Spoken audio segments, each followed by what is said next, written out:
Marta Roldós, ex coordinadora en Guayas de la Comisión Nacional Anticorrupción.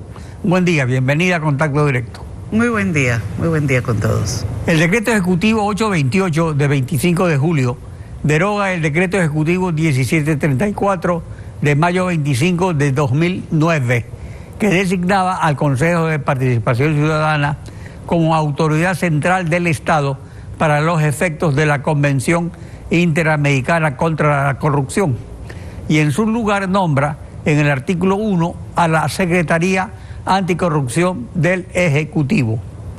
¿Está usted de acuerdo? ¿Cree que así se consolida la cirugía mayor contra la corrupción ofrecida por el presidente?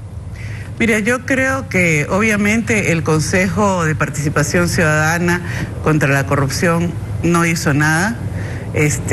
Creo que además la lucha anticorrupción no es algo, ahora le ponen a la Secretaría, creo que esto es lo que hace el Ejecutivo y me parece que es un tema como de trámite, pero no creo que por allí vaya la lucha contra la corrupción.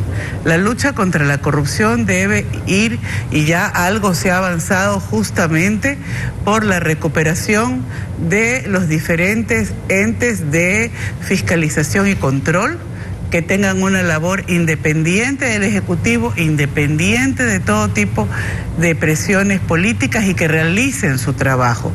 Y por otro lado, depende también de la acción de la ciudadanía, de una observación, de una veeduría ciudadana, pero realmente independiente del Ejecutivo y del Estado. Respecto a independencia, la Comisión Internacional contra la Corrupción, que constituyó el jefe del Ejecutivo, dándoles a sus integrantes la calidad de consejeros presidenciales, ¿responde a las expectativas ciudadanas? Yo creo que básicamente el presidente lo que ha pedido es una consejería. Nosotros, recuerdo hace mucho tiempo decíamos queremos una CICIG, ¿no? Queríamos realmente una comisión, si se va a llamar a alguien de afuera, que se lo llame no solamente para dar recomendaciones, que ojalá sean aplicadas, ojalá no sea simplemente maquillaje, sino que realmente haya la posibilidad de trabajar en eso. O tener algo como lo que se tuvo en Perú, que fue una procuraduría contra la corrupción. Creo que tenemos que empezar a ver y empezar a dialogar y a debatir qué tipo de institucionalidad nos damos. Desde la sociedad civil, como lo oí hace un momento usted mismo decir, realmente la mayor parte de denuncias contra la corrupción han venido de la prensa independiente y de la sociedad civil en los últimos años.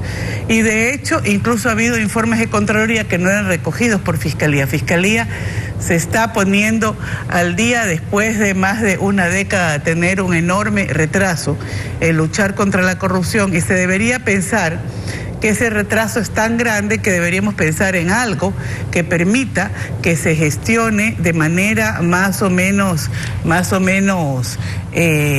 eficiente y rápida. Pero ese algo hubiera sido precisamente una comisión internacional con asesoría de las Naciones Unidas Anticorrupción, como la que ofreció Lenín Moreno, como la que ha funcionado en Guatemala con todo éxito, sino que en Guatemala fue tan exitosa que ha terminado acusando al presidente que la creó. Sí, bueno, esa era la aspiración que teníamos los sectores ciudadanos. Yo también tenía esa misma aspiración. Pero creo que, dada la situación en que estamos, creo que hay un gran reto de parte, sobre todo, de los periodistas de investigación independientes, ya sea en la televisión, prensa escrita, en los medios nativos digitales, de seguir haciendo su trabajo. Bueno, pero eso existe, pero lo que pasa es que también se escucha a ciertos asambleístas que dicen que eso lo hagan los periodistas. Y entonces ellos, ¿para qué piden el voto? ¿Para qué les pagan un sueldo? ¿Qué es lo que hacen? Bueno, eso nos preguntamos mucho. A mí realmente creo que hay una tarea de lucha contra la corrupción y de justamente de exigión de rendición de cuentas en las que la Asamblea está muy demorada. O sea, uno de los ejemplos es lo que pasó con la famosa Comisión Ampetra, que lo que hizo la señora Silvia Salgado fue dilatar todo lo posible para evitar que el exministro de Educación respondiera en tiempo, que es colega asambleísta de ella, respondiera en tiempo por ese crimen atroz. Y que además del que... Incluso comenzando por el nombre, ¿qué quiere decir Ampetra? Es las siglas de un colegio de Quito. Y entonces eso no significa nada. El problema era la violación de menores en establecimientos escolares. Claro, las siglas eran porque era un colegio donde había habido una violación masiva, pero a partir de eso se encontró otras violaciones masivas. No fue el único. Acá en el colegio Réplica Aguirre Abad también hubo violaciones masivas. Los casos son miles. Y ese caso también es uno de los casos que ha quedado en el aire. Como van quedando en el aire muchísimos otros casos. Y ahí hay una responsabilidad. Y quedan en el aire después de que el Ejecutivo también anunció que iba a tomar las medidas y todo eso. Y ahí se ve y se nota que el Ejecutivo no tiene por qué intervenir en esto.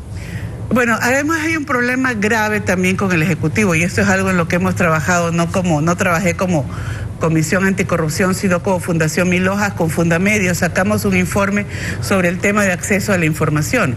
Y en este momento, todavía con Lenín Moreno, hay restricciones al acceso a la información. Hay información que se declara reservada, hay información que se declara que no la produce la institución que debería producirla, como en el caso del Ministerio de Educación, por ejemplo, de desagregar por distritos los abusos en planteles escolares. Hay información, y como Comisión Guayas tuvimos otro problema también. Hay información que se declara reservada de manera absurda, pero que incluso hay fallos judiciales que mantienen esa reserva de manera realmente impropia, ¿no? Aquí hubo una jueza que falló, que tenía que... Ahora, respecto a los fallos judiciales... acceso a información con el de la reserva. Respecto a los fallos judiciales, la evaluación de la Corte Nacional de Justicia, ¿qué consecuencias debe traer sobre la metida de mano a la justicia? Bueno, mire, justamente estamos publicando, hemos hecho con Fernando Villavicencio y Mil Hojas un artículo sobre cómo se veía, cómo premiaban y castigaban jueces de acuerdo a cómo eran o no obedientes a los dictámenes del Ejecutivo, ¿no? O sea, no podemos tener una corte donde siga ahí el juez Paredes. Tenemos todavía de juez a Paredes, tenemos todavía a personas... Paredes es el juez del caso del universo, ¿no? Que ya claro. Hay, incluso la CIDH ha pedido al Ecuador que dé medidas de restitución al universo y a Emilio Palacio. El juez Paredes, que fue premiado por el correísmo por ser... digamos, obediente con una sentencia que vino en una flash memory. Entonces, todo eso implica que incluso cuando las fiscalías ya empiezan a actuar, se topan todavía con una estructura de jueces a nivel de la Corte Nacional, pero también a nivel de la Corte Provincial. En Guayas tenemos muchísimos de esos que responden o al correato o a otros intereses que no son necesariamente los de la justicia. Como integrante de la Comisión Nacional Anticorrupción, capítulo Guayas, de las organizaciones sociales, ¿está de acuerdo con el proyecto de reforma constitucional presentado por el comité que fundó Julio César Trujillo, expresidente del Consejo de Participación Transitorio? Bueno, yo estoy recién informándome adecuadamente, me parece que tiene algunos puntos bien interesantes, sobre todo el tema de la independencia de fiscalía. Creo que hay algunos puntos que son muy interesantes en esto. Creo que la ciudadanía deberíamos abocarnos a revisar más ese proyecto, pero creo que una de las cosas que, además de este proyecto, creo que hay proyectos de ley, pero también hay prácticas, y hay prácticas que sí se le tienen que exigir al Ejecutivo. El Ejecutivo ahora, el actual, el de Lenín Moreno, tiene que romper con las resistencias y las inercias del correísmo. No hay transparencia, no hay lucha contra la corrupción posible sin acceso a la información. Y este es un país donde todavía se niega a la prensa el acceso a la información. Este es un país donde hasta la Contraloría tuvo problemas para conseguir la información de la deuda externa. O sea, hasta entre entidades del Estado hay problemas para conseguir información que debía ser abierta y transparente. Y el propio presidente lo dijo, sobre la deuda, el mismo presidente no sabía exactamente cuál era la situación de la deuda. Bueno, sobre la deuda deberían pedir los contratos originales, por ejemplo, porque en algunos casos no hay los contratos originales de endeudamiento. Entonces, eso es algo que es grave. O sea, debemos... Ahora, en la propuesta del Comité Pro Institucionalización, no se toma en cuenta la facultad de presentar denuncias, digamos, del Consejo de Participación. Eso vuelve a quedar nuevamente en manos de la ciudadanía, en manos de periodistas, dicen, o en manos privadas. Entonces eso no sería debilitar precisamente esta denunciología que ahora es lo que se ve, que hay muchas denuncias y no hay acciones judiciales.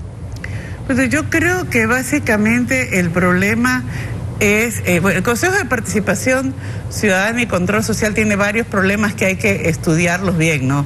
Ya hemos visto recientemente lo perverso y lo manipulado que puede llegar a ser esta institución. Es una institución que realmente no debió nacer, pero es muy complicado eliminarla, que tuvo un propósito desde las organizaciones sociales que creyeron en ella, más o menos noble, pero que se convirtió en un Frankenstein y ha funcionado como un Frankenstein. Magda Roloff, gracias por participar en Contacto Directo. Fin. Así concluimos esta emisión. A ustedes también gracias, su confianza y sintonía. Una excelente semana y Alfredo, nos vemos mañana.